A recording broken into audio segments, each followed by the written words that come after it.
What starts as a routine traffic stop becomes a shocking act of abuse when a police officer forces a black woman out of her car for no reason, humiliating her on the side of the road. But just days later, he walks into a meeting and realizes the woman he mistreated isn't just another civilian.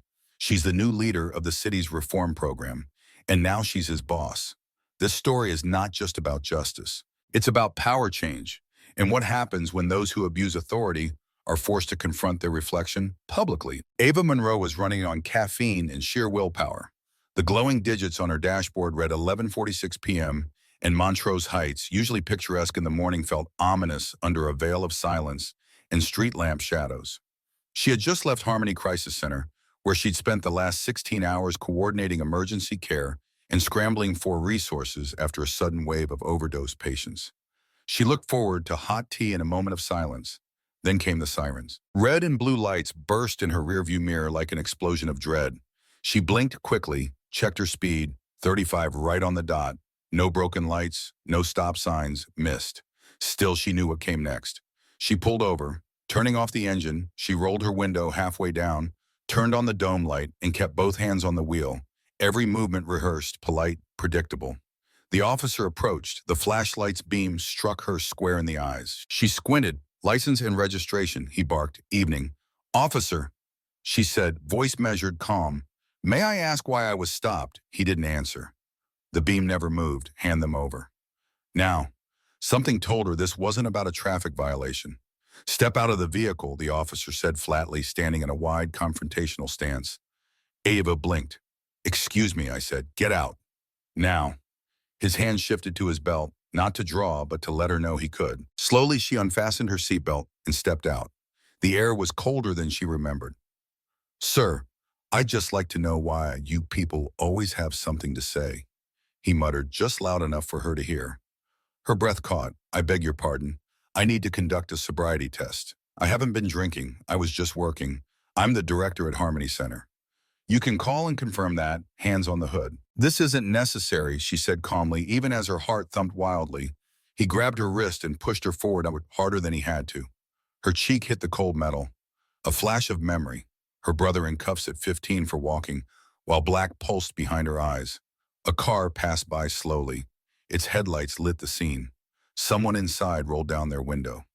"Hey, that doesn't look right," a voice called. The officer didn't respond. "Your taillight's busted," he said suddenly. "A lie." He threw her ID back. "Fix it." Then he left her standing, stunned. Ava sat in her parked car for several minutes, frozen, her wrist stung where he'd grabbed it. Her jaw clenched as she recalled the way he looked at her, like she didn't belong. Like her skin was a flag he'd been trained to question. The badge had read, D. Hale. She repeated the name aloud like an incantation. Officer Dominic Hale. She wouldn't forget it. She wouldn't let this slide. At home, she sat on her bed, staring at the ceiling in the dark. She thought about filing a complaint and about what might happen if she did. Retaliation, dismissal, doubt. This wasn't the first time she'd faced bias, but this time she wasn't just a victim. She was in a position of influence. Dominic Hale, meanwhile, sat in his patrol car a few blocks away, sipping gas station coffee and glancing in his rearview mirror. She was too slick, he murmured to himself. Too confident. In his world, people like Ava were outliers, unpredictable, dangerous in their defiance. Women like her disrupted the order he had grown up believing in. He had no idea she'd be the one person who could dismantle his career, not with rage, but with restraint. 3 days later, Ava stood in the conference room of Harmony Crisis Center, reviewing a presentation deck on community wellness. She had just received an email. "City approves cross-agency task force pilot. You're leading it." First meeting Monday. It should have been a triumph. She'd spent years pushing for a collaboration between emergency medical services and law enforcement to create safer, faster, trauma-informed responses in vulnerable communities. But the timing felt twisted. Just 72 hours ago, she'd filed an official complaint with Internal Affairs detailing her roadside encounter with Officer Hale. Her legal counsel warned her, "Expect delays. Expect them to doubt you." She expected worse. Still, she filed it. She included timestamped notes, photos of the bruises on her arm, and a signed statement. "This isn't just about me," she told her attorney. "It's about what happens if I say nothing." What she didn't know, what she couldn't have predicted, was that on Monday, as she walked into that first task force meeting, Dominic Hale would be sitting at the table, staring at her with the same face that had pressed her into a car hood 3 nights prior. But now she would be the one holding the agenda. Monday, 8:59 a.m. Ava stood at the head of the table dressed in slate gray professional and poised. Behind her, the projector warmed up. A hospital social worker and 2 trauma unit doctors took their seats. The door opened. Captain Rhodes entered first. Miss Monroe, thank you for leading this. We're very optimistic about what this partnership could do for both departments. Likewise, Captain. Let me introduce your liaisons. Officer Jensen and Officer Hale. The name punched her in the chest. Ava turned. There he was. Dominic Hale looked as stunned as she did. His mouth opened slightly, then closed. Officer Hale, she said, extending a hand. Pleasure to meet you. He hesitated, then took her hand. His palm was colder than she expected. The shake was brief but deliberate. Throughout the meeting, Ava remained focused, walking the group through logistics, public safety concerns, and mental health response protocols. But she didn't miss the way Officer Hale flinched whenever she made direct eye contact, or how his voice caught when she said words like trust or integrity. When the meeting ended, Rhodes smiled. You're in good hands, Miss Monroe. Hale's one of our best. Ava nodded politely. We'll see. Her words weren't a threat, they were a promise. It was just past 10 on Friday morning when Officer Hale knocked on Ava Monroe's office door. She looked up from her laptop, expecting a staff member, or perhaps someone from the trauma team. Instead, the man from the roadside entered, no longer cloaked in night and flashing lights, but standing in full uniform posture. Tense, Miss Monroe, he said stiffly, closing the door behind him. Captain Rhodes asked me to deliver the revised patrol collaboration schedule, but I think we should also talk. She gestured to the chair across from her desk without a word. Hale sat. He didn't touch the folder in his hand. I know about the complaint, he said. Ava said nothing. I've reviewed the footage from that night, he added. My body cam malfunctioned during part of it, but he hesitated. I followed procedure. Her expression didn't change. Procedure includes pushing a civilian against her own vehicle for asking a question. He swallowed. It was a tense night. We had reports of suspicious. You mean a black woman driving home after work? She interrupted. Hale looked at Gunn. I didn't know who you were. And if I were just anyone else, her voice stayed calm, but her stare pinned him in place. He didn't answer. Ava leaned back, folded her arms. Her voice dropped to a lower, steelier register. Officer Hale, she said, do you know why I didn't react that night? Why I didn't scream, didn't resist? He shook his head slightly. Because I've trained my entire adult life to control my fear in moments like that. She continued, I'm not new to this. I record every traffic stop I experience. Audio backup storage. That was a lie, but a necessary one. Hale blinked. I have the recording. Your voice. Your exact words. Ava watched him pale. I didn't mean it like that, he said. You said you people. Do you know how many complaints begin with those 2 words? Hale sat forward, voice quieter. Look, I'm not trying to deny what happened, but if this becomes public, it's already public. Ava cut in. The only difference is whether you're part of the problem or part of what changes. She paused, then opened a drawer and pulled out the initiative's training outline. I'm not asking for an apology. I'm asking you to take the bias training. Sit through every session. Not as a cop, as a student. Why would you still want me on this project, he asked. Because I believe in accountability. Starting with you. A week passed. Ava continued her work as usual. Press briefings, hospital training modules, planning town halls. But beneath the surface, she was waiting to see if Hale would rise or retreat. Then one morning, a flash drive was slid under her office door. No envelope, no note. She plugged it in. The folder had 1 video dash cam footage. She hit play. There it was, clear as day. Officer Hale's voice captured from the patrol car audio system. You people always think you know better. Her face, his grip on her wrist, the slam. She felt her breath catch. It wasn't vindication, it was evidence. It was proof that everything she felt in her bones had happened and now couldn't be denied. Later that afternoon, Internal Affairs called the deputy chief himself, asked for a meeting. When she arrived, they didn't waste time. Miss Monroe, he said, we've reopened the case. The dash cam footage is sufficient. Officer Hale has been placed on administrative leave pending investigation. We'll be assigning a new liaison. She stood silently, hands clasped. Don't, the men looked at her. I want him to stay on the initiative, Ava said. After what he did, one of them asked. Yes, she replied, because the hard work starts now. 3 days later, a handwritten note was left on her desk. Meet me on the hospital rooftop noon. DH. She considered throwing it away, but something made her go. The rooftop garden was quiet, the air crisp, filled with the scent of eucalyptus and chamomile. Officer Hale was already there in civilian clothes. No badge, no belt. Just a man. I've seen the footage, he said quietly. I don't know how I can justify what I did, or undo it. You can't, Ava said, standing beside the railing. He nodded. I was wrong, there's no excuse. I've started the bias training, voluntarily. She studied him. Why? Because I saw myself in that footage and I didn't like the man I saw. The wind picked up, tousling her curls. This won't fix overnight. I know. You'll have to earn back trust publicly. Not just with me, I understand. There was a long silence. I don't expect forgiveness, he added. Good, she replied, because I'm not offering it. He turned to leave, but she stopped him. Be at tomorrow's session. Sit in the front. He looked back. You still believe I can change? I believe you can try. That's the first step. The next morning, Ava arrived early to the community initiative meeting. She poured coffee, arranged notes, and waited. The room filled. Then he walked in. Hale took the front seat just as she asked. He was quiet, not avoiding eye contact, but not seeking it either. He listened as Ava spoke about community trust, medical crises, and racial disparities in emergency response. During the role-play drills, he didn't flinch when paired with hospital staff. During the trauma training simulation, he stayed after to help stack chairs. It wasn't dramatic, it wasn't even redemptive, but it was something. After the session, as the room emptied, he approached her. I'll be back tomorrow, he said. I'll expect nothing less. I won't mess it up this time. You already did, she said flatly. Now prove you can do better. He nodded once, then turned to go. She watched him leave, uncertain whether she felt pride, pity, or resolve, but she knew one thing clearly. This wasn't about healing one man's guilt.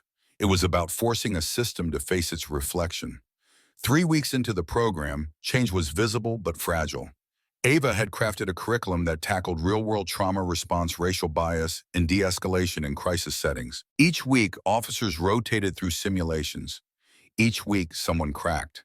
Sometimes in defensiveness, other times in discomfort. Officer Hale hadn't cracked yet. He showed up. He participated. He took notes. But Ava still watched him with measured caution. Then came the pushback. Hall entered Ava's office one afternoon, a legal envelope in hand. This was just delivered by the city's attorney, she said grim. Inside was a complaint, anonymous but clear. It alleged that Ava had a conflict of interest, that her leadership of the initiative was tainted by a personal vendetta against Officer Hale Internal Affairs. Already cleared this? Ava said, voice flat. Yes, but public perception doesn't care about procedure, Hall replied. They want a headline. Ava stood spine straight. Let them try. Later that night, Ava stared out her apartment window. She knew where this was going. She had seen this playbook before. Discredit the voice before it changes the room. But this time, she wasn't alone, and she wasn't backing down. The press got hold of the complaint.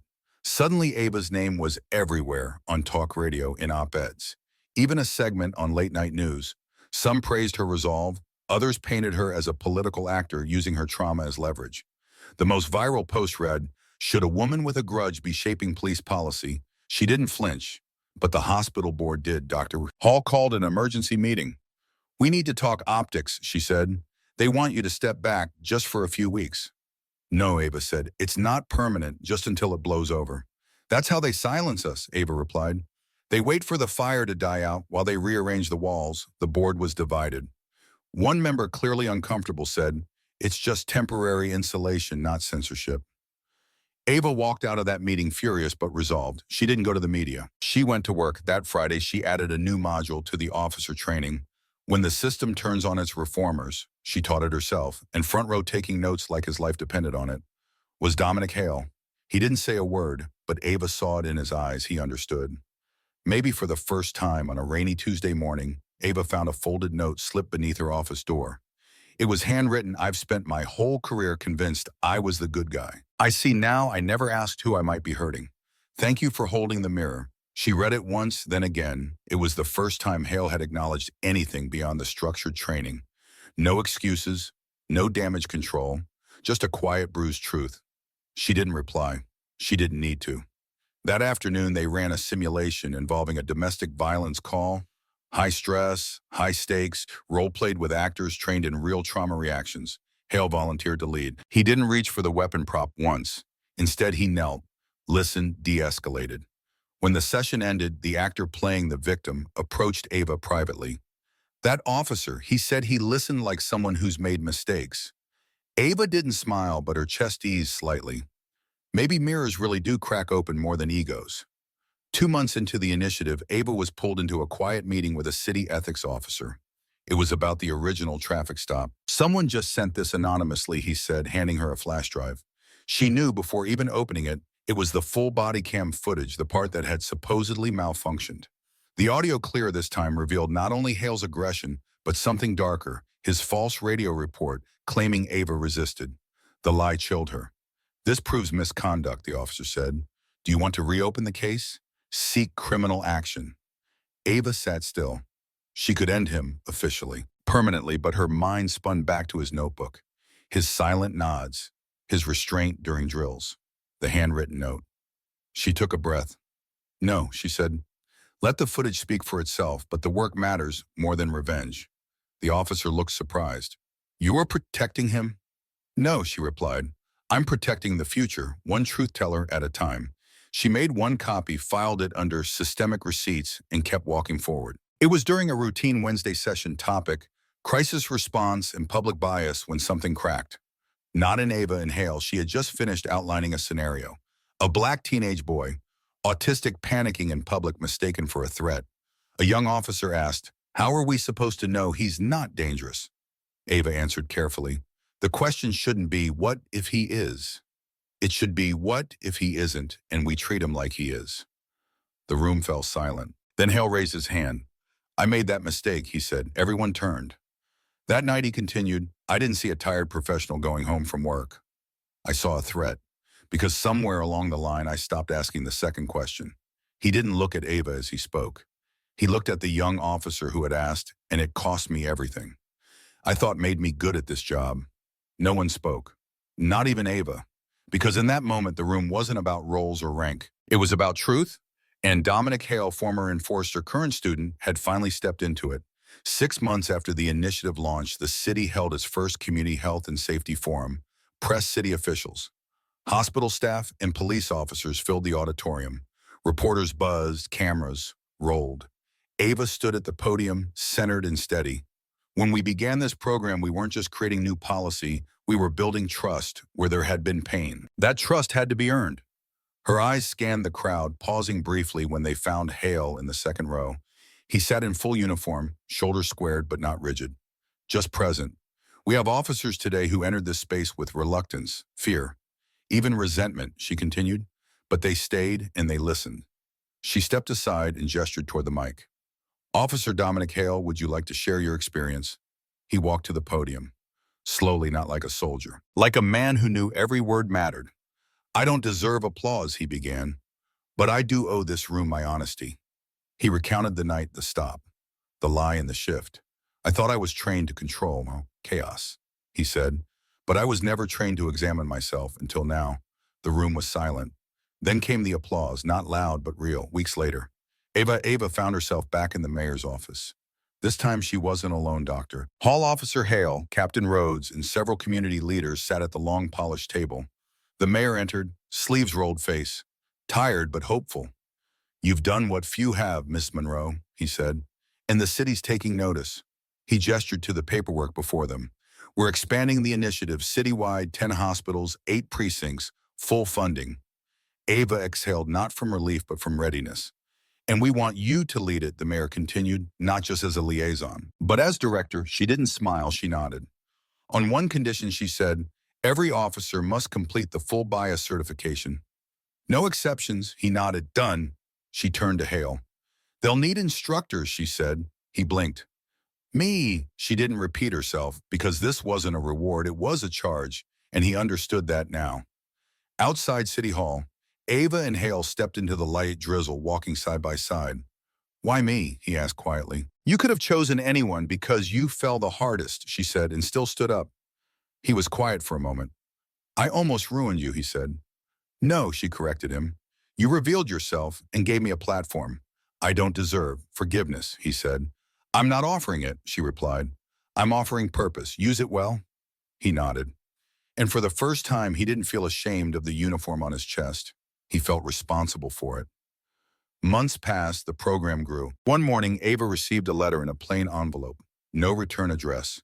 She opened it carefully. Inside was a note scribbled in hesitant handwriting. My son came home yesterday talking about the police officer who helped him through a panic attack at school.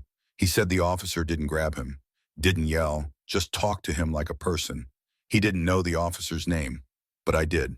It was in your news story last week, Officer Hale. Thank you for whatever you did to help him become that man. Eva folded the letter, slowly, eyes stinging. Change didn't always announce itself with sirens or headlines. Sometimes it came in handwritten ink and the voice of a child who felt seen. On the anniversary of the initiative, Ava stood again in front of a new class of recruits. This time there were more than 20 officers in the room. She scanned their faces, some open, some skeptical, all watching. Change isn't comfortable, she began. It's not easy, and it sure as hell isn't fast. She walked slowly between the rows, but it starts here with each of you asking yourselves the questions no one else can answer for you. She paused. Not, am I doing my job right? But am I doing it fairly, humanely, honestly? No one moved behind her. Dominic Hale stood silently by the door holding a stack of training binders. Ava finished. This isn't a class. This is a mirror. Look in it every single day. And with that, the room shifted. Not with noise, but with reflection. Because the reckoning wasn't over. It had just begun. Justice isn't just about who enforces the law. It's about who has the courage to confront it from both sides of the badge.